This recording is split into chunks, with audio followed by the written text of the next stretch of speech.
bersyukur Bapa. Oh, kami punya Engkau Allah yang begitu luar biasa Tuhan. Allah yang hidup, Allah yang berkuasa. Terima kasih Yesus. Apapun yang Engkau izinkan Bapa, yang boleh kami alami dalam hidup setiap kami Bapa, kami percaya bahwa rancangan-Mu yang terbaik buat kami Tuhan. Sekali Yesus, tetapi Yesus itulah iman kami Yesus. Terima kasih Yesusku, terima kasih. Dalam segala keadaan, waktu berlimpah maupun kurang, tetap Yesus yang mempesona hatiku. Dia beri damai dan kesempatan baru. Di setiap musim kehidupan, waktu ku kuat maupun lemah, tetap Yesus yang mempesona hatiku. Dia beri hidup dan kesempatan baru. Sekali Yesus, selamanya Yesus. Harapan takkan hilang, karena sekarang ku ada. Oh Yesusku, ku cinta Kau selamanya. Kasih Yesus. Dalam segala keadaan, waktu berlimpah maupun kurang, tetap Yesus yang mempesona hatiku. Dia beri damai dan kesempatan baru. Di setiap musim kehidupan, waktu ku kuat maupun lemah, tetap Yesus yang mempesona hatiku. Dia beri hidup dan kesempatan baru. Siapa kita sama-sama bagi berdiri. Yesus selamanya Yesus. Harapan akan hilang, karena kasih-Nya sekarang ku ada. Oh Yesusku, ku cinta Kau selamanya. Sekali Yesus, selamanya Yesus. Harapan takkan hilang, Karena kasih-Nya karena kasih-Nya sekarang ku ada. Oh Yesusku, ku cinta sekali Yesus, selamanya Yesus. Sekali Yesus, selamanya Yesus. harapan Takkan hilang, karena kasih-Nya sekarang ku ada.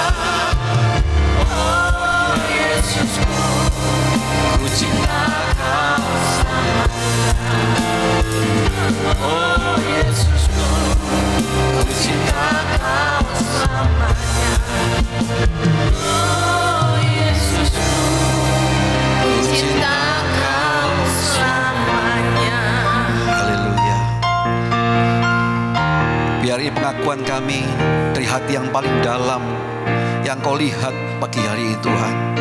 Apapun yang kami alami, kami berkata sekali Yesus tetap Yesus selama-lamanya. Kami tahu hidup ini tidak lepas dari badai, tapi kami tahu Tuhan ketika kami berkomitmen sekali Yesus tetap Yesus, kami percaya ada jalan-jalan yang terbuka yang Kau berikan buat kami. Terima kasih Bapa karena Kau hadir pagi hari ini. Dan biarlah Tuhan pagi ini kami mau dengar firman-Mu, menerangkan firman-Mu Tuhan, supaya kami pulang dari tempat ini kami mengerti, kami membawa sebuah pemahaman baru bahwa kami adalah orang-orang yang dimiliki oleh Tuhan. Terima kasih Bapa, sampaikan isi hati-Mu buat kami semuanya. Kami siap terima firman-Mu. Mari yang siap terima firman Tuhan dengan saya, sama-sama katakan amin. Haleluya. Shalom Bapak Ibu semuanya. Ya, senang sekali pagi ini boleh bersama saudara semuanya. Apa kabarnya? Luar biasa, baik semuanya, amin. Ya, Bapak Ibu, saya rindu pagi hari ini menyampaikan apa yang Tuhan taruh dalam hati saya. Sebuah fenomena yang terjadi di hari-hari terakhir ini, khususnya di rumah Tuhan, di gereja Tuhan. Ketika saya berkunjung ke beberapa gereja, saya melayani, saya ketemu dengan orang-orang, dengan jemaat-jemaat. Pasti kalau ditanya worship leader, apa yang kau inginkan? Lawatan Tuhan, ya kan? Tuhan melawat saya. Apa yang kau inginkan? Ya Tuhan, saya mengharapkan hadirat Tuhan. Apa yang kau inginkan? Bahwa Tuhan itu ketika saya datang ke rumah Tuhan menyelesaikan semua masalah, persoalan, beban-beban saya. Begitu? Itu yang sering kali terjadi Bapak Ibu. Pagi ini saya ingin sampaikan sebuah tema yang berjudul bukan sekedar tamu. Nah, saya percaya selama kita di dalam dunia ini pasti kita pernah ketamuan, ya kan? Ada tamu yang menyenangkan, mengembirakan, bahkan ada tamu yang menyebalkan juga ada kan? Saya pernah punya tamu jemaat sendiri Bapak Ibu. Kalau datang ke rumah kami itu jam 7 malam, pulang jam 1 pagi. Ngobrol begitu Pak. Sampai akhirnya yang punya tamu juga ngantuk Bapak Ibu. Nah Bapak Ibu, mari kita belajar. Ada sebuah fenomena yang hari-hari ini kita mau sikapi. Bahwa di akhir zaman ini di banyak-banyak gereja, banyak-banyak orang-orang percaya yang ingin memang ketika datang ke gereja dijamah Tuhan, dilawat Tuhan, menikmati hadiratnya, betul kan ya? Kemudian Tuhan menyelesaikan semua masalah, problema, beban kita. Bahkan tidak jarang hari-hari ini gereja yang besar, cukup besar, itu ada sebuah penggiringan jemaat kepada sarana prasarana. Sehingga jemaat merasakan merinding-merinding. Di gereja itu aku merinding-merinding. Tempat yang lain, garing. Apakah sudah, mari kita belajar mengkaitkan semua yang ada di dalam kebenaran firman Tuhan. Kalau enggak kita belajar seperti itu, kita akan tersesat. Kita akan merasa itu benar, padahal itu belum tentu benar. Apa yang akan katakan? Coba next. Tuhan seringkali berbicara kepada umatnya bahwa mengenai rumahnya. Markus pasal yang 11 ayat yang 17. Lalu ia mengajar mereka, katanya, bukankah ada tertulis, rumahku akan disebut rumah doa bagi semua bangsa. Tapi kamu telah menjadikannya sarang penyamut. Saudara, Tuhan seringkali berbicara rumahku, artinya begini. Dia itu pemilik, amin. Dia bukan sekedar tamu yang datang, yang diharapkan kehadirannya ketika kita di gereja, kita angkat tangan, nyanyi, merinding-merinding, bukan begitu. Tapi ingatlah begini, dia adalah pemilik hidup kita yang sesungguhnya. Amin. Dia memiliki rumahnya, makanya rumahku akan disebut rumah doa. Kalau kita belajar kebenaran ini, kita mulai mengerti, melihat bahwa ke gereja sebetulnya pasti ada urapan, pasti ada hadirat Tuhan. Kalau kita tahu bahwa dia owner di dalam kita, pasti tiap-tiap hari dia memberikan kita kekuatan yang baru. Amin. Bahkan Paulus berkata dalam sebuah kitab 1 Korintus pasal yang ke-6 ayat 19, saya pakai terjemahan firman Allah hidup. Apakah saudara belum juga insaf bahwa tubuh saudara adalah rumah Roh Kudus yang dikaruniakan oleh Allah kepada saudara. Dan ia hidup di dalam saudara. Tubuh saudara bukan milik saudara sendiri. Jadi saya percaya bahwa dia itu bukan sekedar tamu yang tiap minggu kita datang ke gereja 2 jam atau 1,5 jam atau 1 jam. Kita rasakan hadirat Tuhan. Kita kembali ke dunia seperti orang-orang dunia. Kita tahu bahwa hidup kita ini, tubuh ini adalah rumahnya. Amin. Inilah tempatnya. Hati kita ini tempatnya. Makanya saya percaya bahwa pagi hari kalau kita mengerti ini, kita akan berkata, Tuhan bukan sekedar tamu. Kalau tamu itu datang dan pergi. Tapi pemilik itu tetap tinggal dalam rumah. Amin. Apakah saudara pernah menyuruh tamu saudara tinggal sebulan, 2 bulan, setahun, 2 tahun? Itu bukan tamu saudara. Itu namanya numpang. Tamu ada batasannya. 1 jam, 2 jam. Paling lama seperti jemaat tempat opa saya 7 jam ke rumah, 5 jam ke rumah. Tapi dia datang dan pergi. Tapi pemilik itu tinggal di dalam rumahnya. Amin. Sebab itu mari kita sambut Yesus bukan sekedar tamu. Dan Tuhan mau tinggal dalam rumah dan memiliki rumahnya. Baik seorang yang ngerti ini dia akan berkata seperti Paulus gini. Sekarang bukan lagi saya yang hidup. Tapi Kristus yang hidup dalam diri saya. Hidup ini yang saya hayati sekarang adalah hidup oleh iman kepada anak Allah yang mengasihi saya dan yang telah mengorbankan dirinya untuk saya. Jadi kenapa Paulus ngomong hidupku bukan aku lagi? Karena dia tahu dia memang ownernya Yesus, pemiliknya Yesus. Sehingga apapun kalau kita ngerti ini, dimanapun kita ada, di tempat yang seperti apa, hidup kita pasti ada Yesus. Amin. Sekali Yesus, tetap Yesus. Ada guncangan seperti apapun juga kalau kita tahu bahwa ownernya tubuh kita ini milik Yesus, kita akan menjadi orang-orang yang kuat. Bukan orang-orang yang gampang berubah. Amin. Ada satu perbedaan antara 2 raja, Saul dan Daud. Nah, Bapak Ibu, ini perbedaan yang luar biasa. Kenapa? Adalah 1 Samuel 10 ayat 10. Ternyata sebelum ketika Saul diurapi oleh Samuel, itu Saul sedang pergi. Dia keluar dari rumah bapaknya mencari keledai bapaknya yang hilang. Dan Tuhan ngomong sama Samuel, urapi Saul. Nah, ketika dia diurapi, ayat 10 gini, ketika mereka sampai di Gibea dari sana, maka bertemulah ia, itu Saul, dengan serombongan nabi. Roh Allah berkuasa atasnya, dan Saul turut kepenuhan seperti nabi di tengah-tengah mereka. Bapak Ibu, ketika Saul diurapi, Samuel kasih 3 tanda sama Saul. Ketika engkau saya urapi, tak urapi begini, kamu pergi dari aku. Ingat 3 tanda ini. Yang pertama, dia akan ketemu oleh orang-orang di sekitar sumur Rahel yang sedang mencari keledai ayahnya juga. Dan kamu akan diberitahu bahwa keledai ayahmu sudah ketemu. Ayahmu mencemaskan kamu. Kemudian dia berangkat lagi, jalan lagi. Kamu akan ketemu dengan 3 orang yang akan menghadap Tuhan. Menyembah Tuhan. Di situ kamu akan diberikan roti untuk kamu makan. Tapi yang ketiga ini, kamu akan ketemu rombongan nabi di Gibea. Nah, ketika Saul ketemu rombongan nabi, dia ngalami namanya lawatan Tuhan. Ya kan? Ngalami namanya hadirat Tuhan. Ngalami namanya jamahan Tuhan. Ayat 10 itu. Maka dia kepenuhan seperti nabi di tengah-tengah mereka. Bapak Ibu, kadang-kadang kita joget, kepenuhan begitu.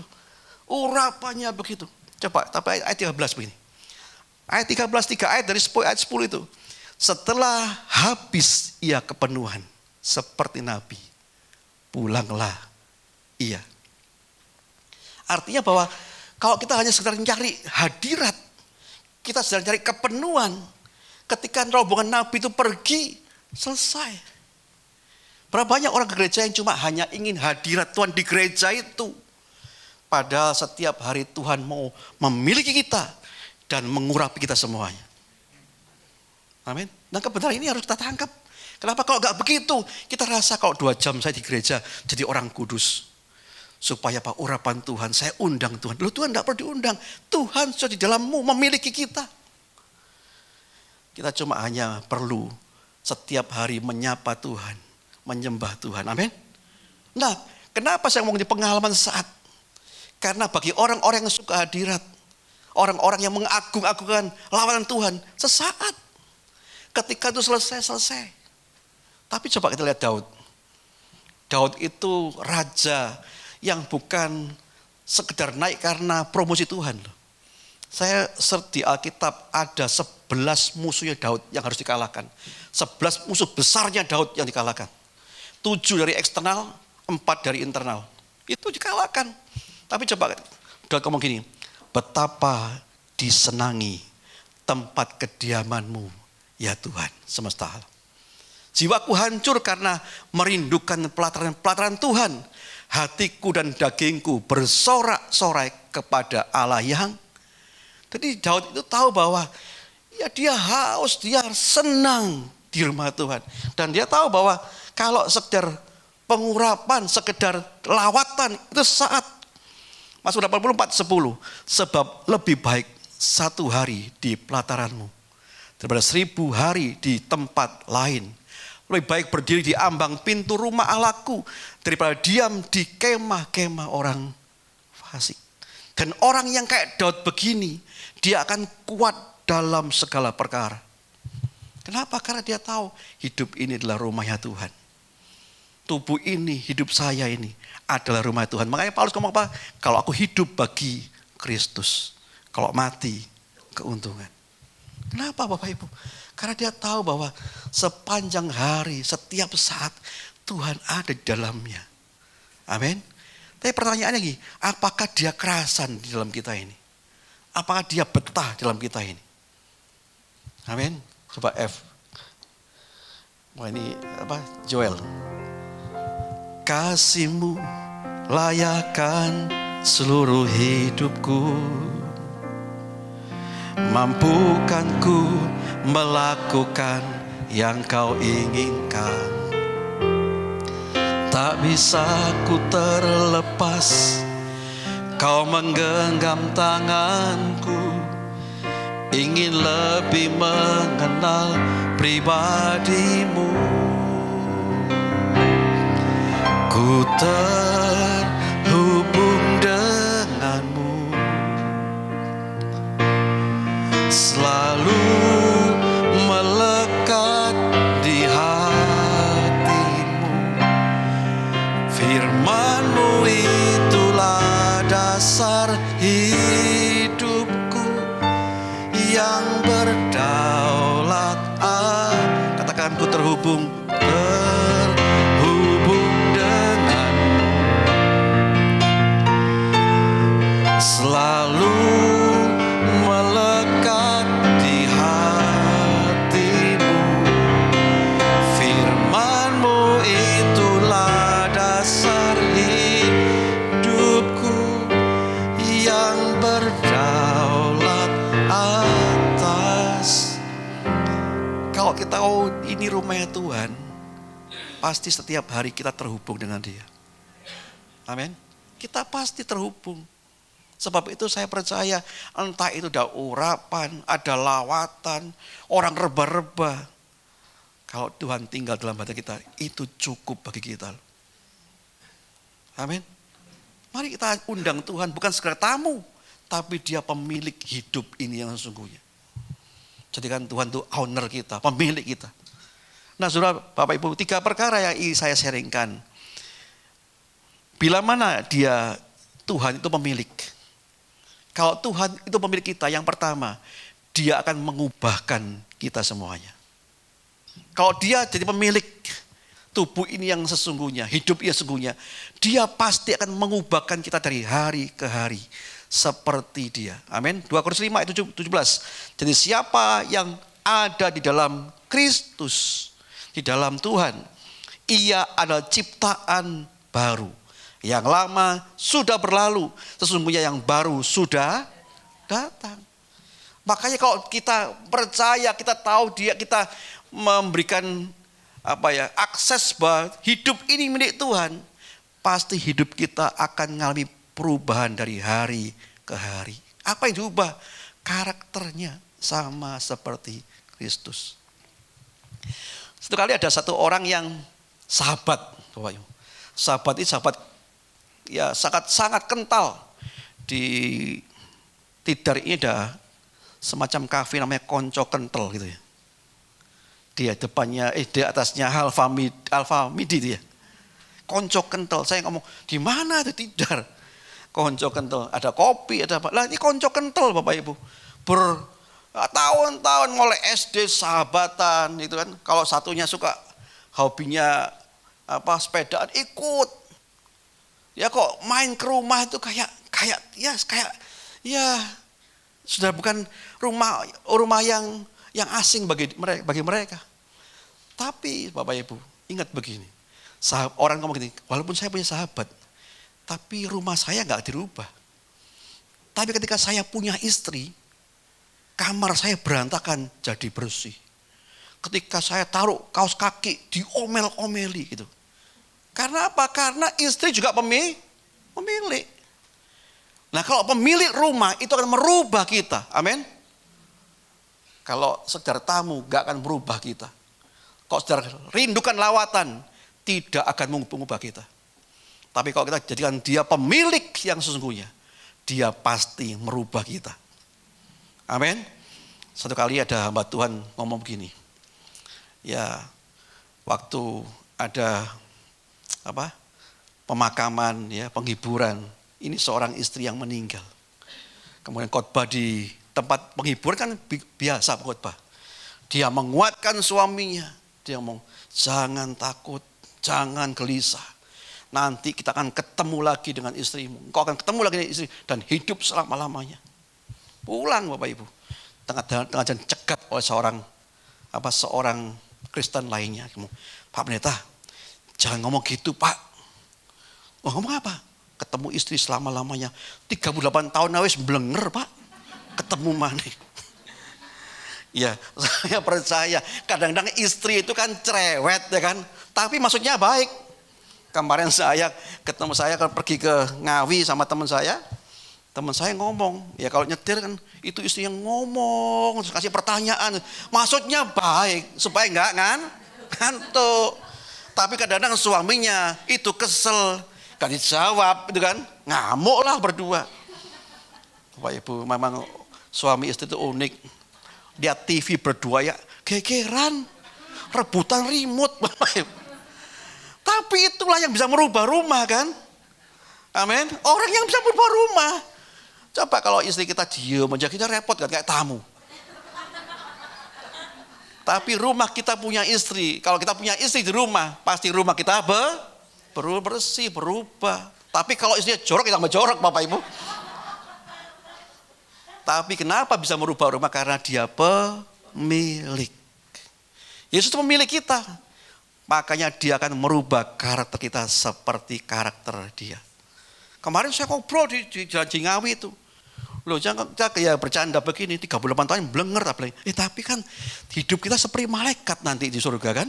Tidak ada kawin mengawinkan lagi. Tapi saya baru tahu begini loh. Setiap kita akan punya karakter seperti Yesus.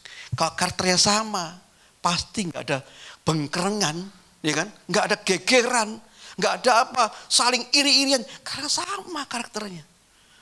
Makanya kalau kita ini dimiliki Yesus, pasti tanda awal hidup kita akan berubah karakternya. Amin. Semakin hari semakin seperti Yesus, penuh kasih, sukacita, damai sejahtera, kesabaran. Yang biasanya dikit-dikit gak sabar, mulai sabar. Sukacita gitu kan. Damai sejahtera ada. Kenapa? Karena itu tandanya kita sedang dimiliki oleh Kristus. Dan dia tinggal dalam kita. Kalau enggak, ya enggak Bapak Ibu. Ya jadi orang Kristen walaupun namanya Samuel tetap aja. Ya mabuk-mabukan, ngerokok, ya gitu kan, sebagainya. Tapi kalau kita dimiliki Yesus, maka itu akan berubah. Beberapa hari yang lalu saya saya ikut ya melayani lah di sebuah gereja di Dampit. Hamba Tuhan meninggal. Hamba Tuhan yang gereja cukup besar di Dampit. Kemudian dia bersaksi, orang-orangnya bersaksi. Dulu Pak Gembala ini kalau ketumpang diusir sama pengerja tumpang. Kenapa? Rokokan di gereja. Ya, rokokan, diusir gereja buat rokokan. Tapi setelah dia bertobat Bapak Ibu, berubahlah sifatnya. Yang rokok bisa ditinggalkan. Rokok itu kan candu ya. Kadang-kadang kita lepasnya susah. Untung saya nggak ngerokok Bapak Ibu. Tapi kalau rokok kan susah lepasnya. Tapi kenapa bisa berubah? Karena Yesus tinggal dalam dia dan merubah karakternya hari demi hari. Amin. Berapa banyak yang mau dimiliki Tuhan Yesus pagi hari ini hidupnya? Amin.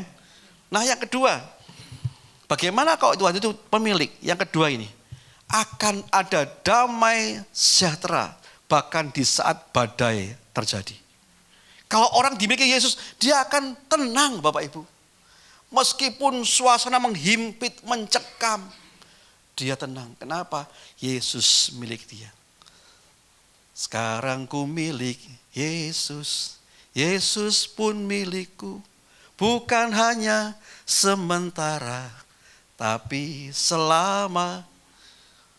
Ya, dimiliki Yesus. Makanya ayat Filipi 4 ayat 13, seorang rasul Paulus bilang, segala perkara dapat kutanggung di dalam dia yang memberi kekuatan kepadaku. Kenapa dia ngomong bisa ditanggung? Karena dia dimiliki Yesus. Dan Tuhan tinggal di dalam hidupnya. Nah itu, 1 Korintus 10 ayat 13. Setiap cobaan yang saudara alami adalah cobaan yang lazim dialami manusia. Tetapi Allah setia pada janjinya. Ia tidak akan membiarkan saudara dicoba lebih daripada kesanggupanmu. Pada waktu saudara ditimpa oleh cobaan, Ia akan memberikan jalan kepadamu untuk menjadi kuat supaya saudara dapat bertahan. Dari bahasa Indonesia sehari-hari. Dia memberikan kekuatan supaya kita dapat Nah kalau ada Yesus dalamnya, walaupun ada badai, ada persoalan, kita nggak lagi cari lawatan lagi. Kenapa? Karena dia tahu dalam dia ada kekuatan yang berlimpah-limpah. Sehingga dia cakap menanggung dalam segala perkara. Berapa banyak yang ketika masalah bingung. Bingung begitu, udah masalah, cari siapa ya cari. Oh Pak Hari saya cari, Pak Harinya keluar kota, cari siapa, bingung. Padahal dia tahu bahwa di dalamnya ada Yesus, dia lupa. Atau mungkin dia hanya terima lawatan. Makanya pagi hari ini Bapak Ibu, lawatan itu sementara. Tapi izinkan dia bukan hanya tamu, tapi dia pemilik sejati dalam hidupanmu. Amin. Pagi ini ada sebuah film tayangan yang saya ingin sampaikan. Ini tahun 2014. Mungkin saudara ingat kejadian ini. Seorang anak yang dibunuh oleh pacarnya. Tapi orang tuanya kemudian ada suatu dorongan di dalamnya. Saya mengampuni pembunuh saya. Membunuh anak saya. Coba ditayangkan. Saya sebagai orang yang percaya, yang kenal dekat sama Tuhan, saya selalu beranggapan bahwa semuanya akan menyenangkan buat saya. Kok sampai Sarah mati terbunuh gitu. Saya menyalahkan Tuhan dan saya marah sama Tuhan. Dan pada saat di RSCM itu saya melihat suatu penglihatan. Saya berdiri di sebuah arena pertandingan, banyak sekali penontonnya. Lalu saya melihat seorang pria, dia berkata, engkau harus mengasihi musuhmu, kalau tidak keselamatanmu akan dicabut. Jangan membalas kejahatan dengan kejahatan. Jadi kamu kuat. Lalu saya tertawa, kuat, saya bilang gitu. Kalau aku dicaci maki, aku masih kuat. Kalau aku dihina, aku masih kuat. Kalau aku dipermalukan di depan orang, aku masih kuat. Tapi kalau ini, nanti dulu Tuhan, saya akan pukul-pukul dulu. Setelah itu saya akan biarkan mereka. Itu yang ada di dalam pikiran saya dan keinginan saya. Lalu Bapak bilang begini, aku sayang mereka. Dan itulah yang membuat aku menangis banget. Bapak, engkau tega. Engkau seharusnya bilang sayang sama aku, sama Sarah. Jangan bilang sayang sama mereka. Mereka kan udah jahat sama Sarah. Seharusnya Bapak menghibur aku. Lalu Bapak bilang, engkau anak sulung yang iri hati. Pembalasan itu bukan hak saya, tapi hak Tuhan. Lalu saya juga mendapat penglihatan ketika pemakaman itu saat Sarah mau dikuburkan. Saya berdoa begini, Tuhan kuatkan aku, Tuhan kuatkan aku. Ini terakhir kalinya aku lihat Sarah akan dikubur. Jadi saya itu diseret pelan-pelan seperti saya masuk ke kolam. Dan airnya itu adalah air kasihnya Bapa. Saya tahu rasanya kasih Bapa yang luar biasa. Saya tahu hatinya Bapa itu, Hafid dan Asifa itu adalah anak-anak Bapa juga. Jadi Bapak itu sedih, aduh nak kenapa sampai engkau melakukan hal yang jahat.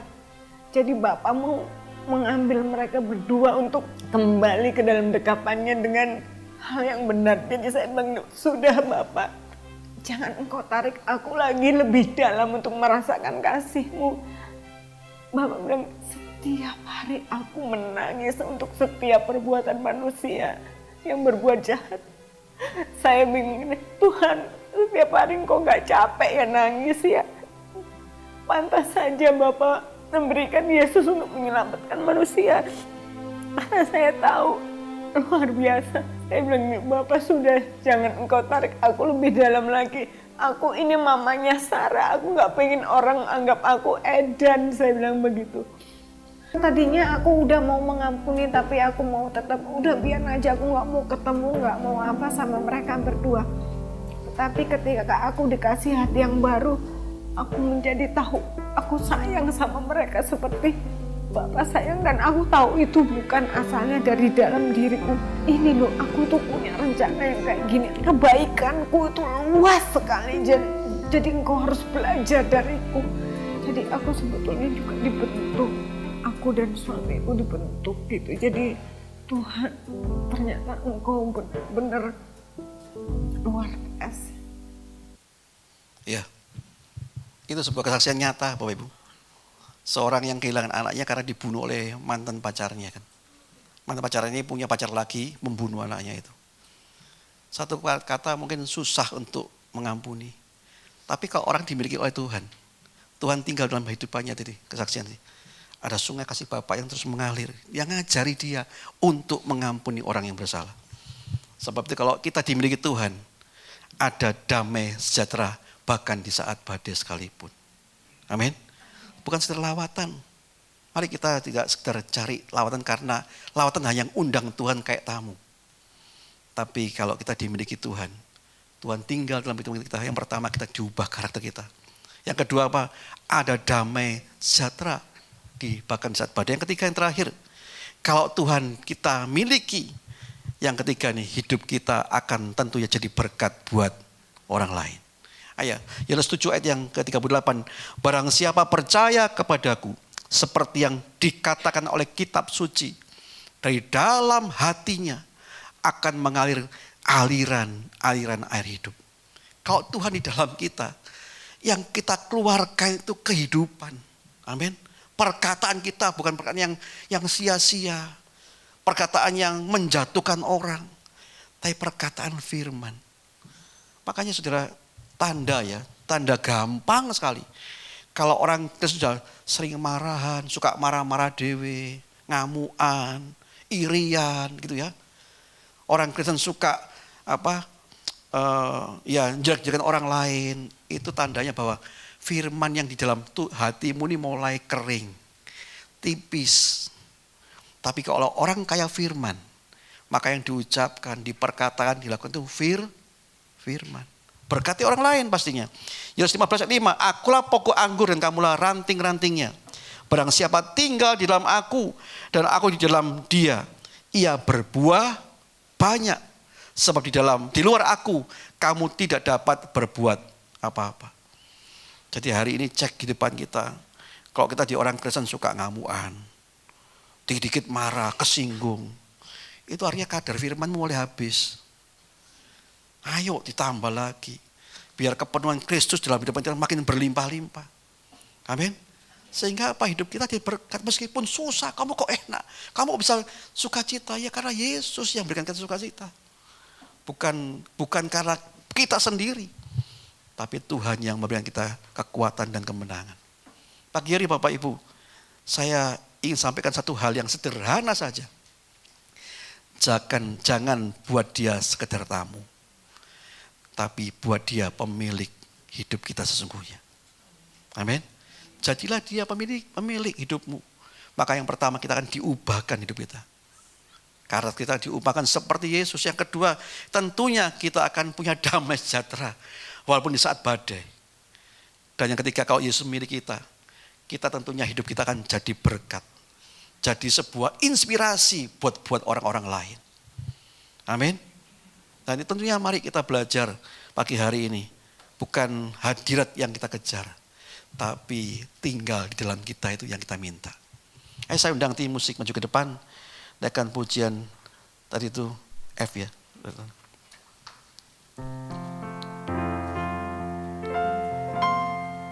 Ku terhubung denganmu, selalu melekat di hatimu. Firman-Mu itulah dasar hidupku yang berdaulat atas. Kasih-Mu layakkanku Tuhan.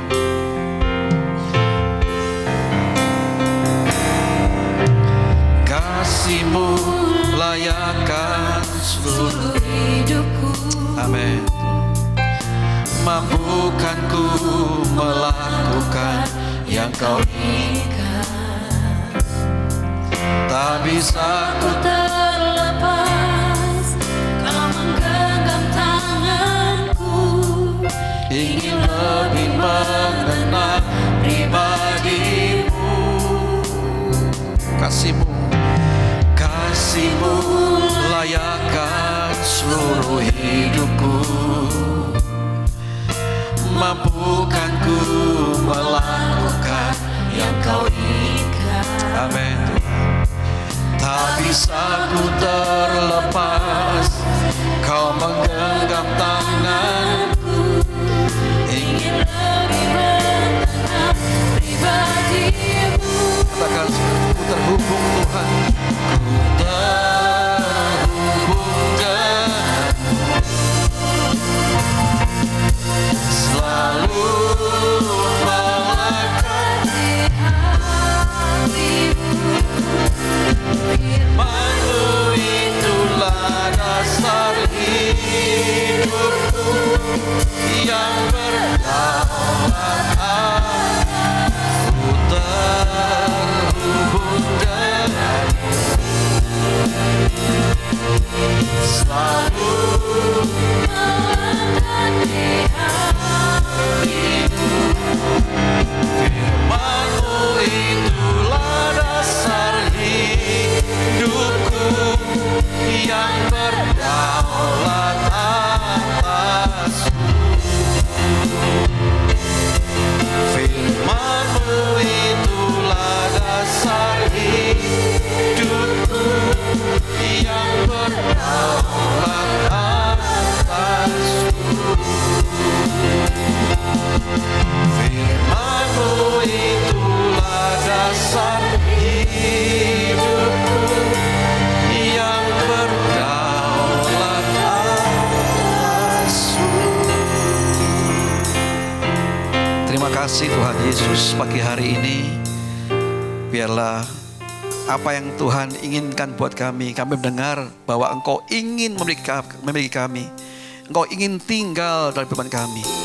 Dan kami mengerti Tuhan bukan sekedar tamu atau lawatan yang kami butuhkan, tapi pribadi-Mu yang tinggal di depan kami. Kami percaya Tuhan pagi hari ini, biarlah Tuhan setiap jemaat-Mu yang lemah, Tuhan kuatkan.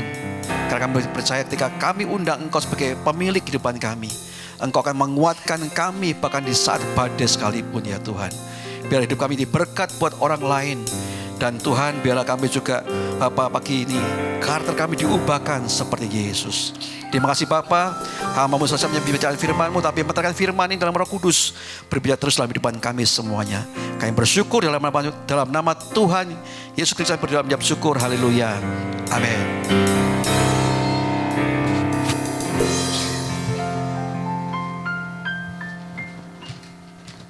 Shalom. atas nama GB Hope kami mengucapkan terima kasih untuk pelayanan Bapak Pendeta Agus. Tuhan Yesus memberkati Pak. Saya langsung membacakan pengumuman. Bagi saudara yang ingin memberikan persembahan bisa mengambil amplop yang ada di depan saudara dan memasukkannya ke kotak persembahan di pintu keluar setelah ibadah ini selesai. Ibadah online dapat diakses sekitar pukul 1 siang. Untuk linknya akan diinformasikan melalui grup WA gereja. Dan untuk membangun keintiman dengan Tuhan, gereja mengajak semua jemaat untuk menyembah Tuhan di rumah masing-masing setiap pukul 8 malam. Saudara bisa mengajak seluruh anggota keluarga untuk terlibat di dalam penyembahan.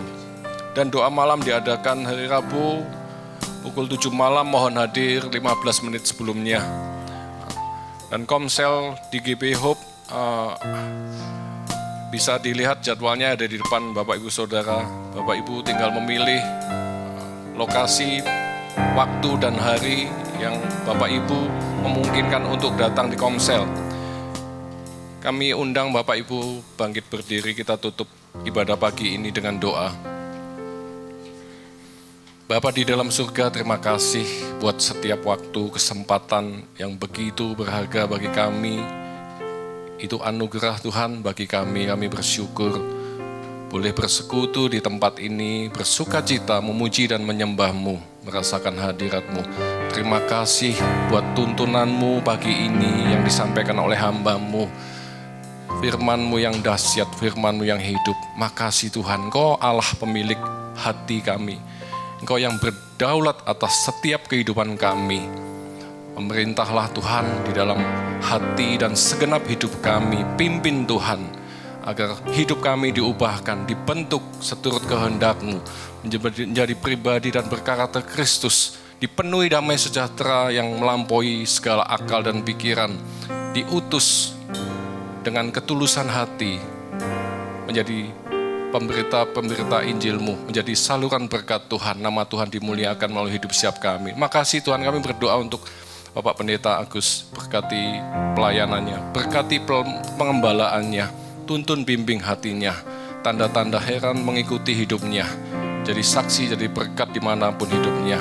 Berkati istri serta anak-anaknya, berkat yang sama boleh diterima oleh gembala kami, Pak Ari Santoso. Kami minta Tuhan, hati hamba, hati Bapa senantiasa melekat di dalam kehidupannya, memimpin segenap umat-Mu di tempat ini menjadi pribadi yang Kau mau Tuhan. Berkati istri serta anak-anaknya.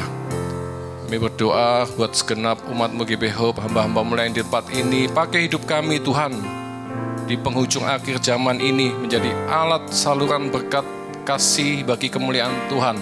Sertai Tuhan hidup kami, Roh Kudus pimpin, Roh Kudus tolong setiap kami, mampukan kami hidup benar, melewati masa-masa hidup kami dengan hati yang dipenuhi oleh damai sejahtera, hati yang benar. Makasih Bapa, kami bersyukur, kami berdoa untuk Indonesia, kami berdiri atas Indonesia, berkati Indonesia Tuhan, hujani Indonesia dengan pertobatan serta keselamatan yang daripada-Mu Tuhan. Mari berkati segenap pemimpin-pemimpin bangsa ini, setiap dalam pengambil keputusannya, kebijakannya, biarlah kebijakan keputusannya dibuat boleh sejahtera seluruh rakyat Indonesia.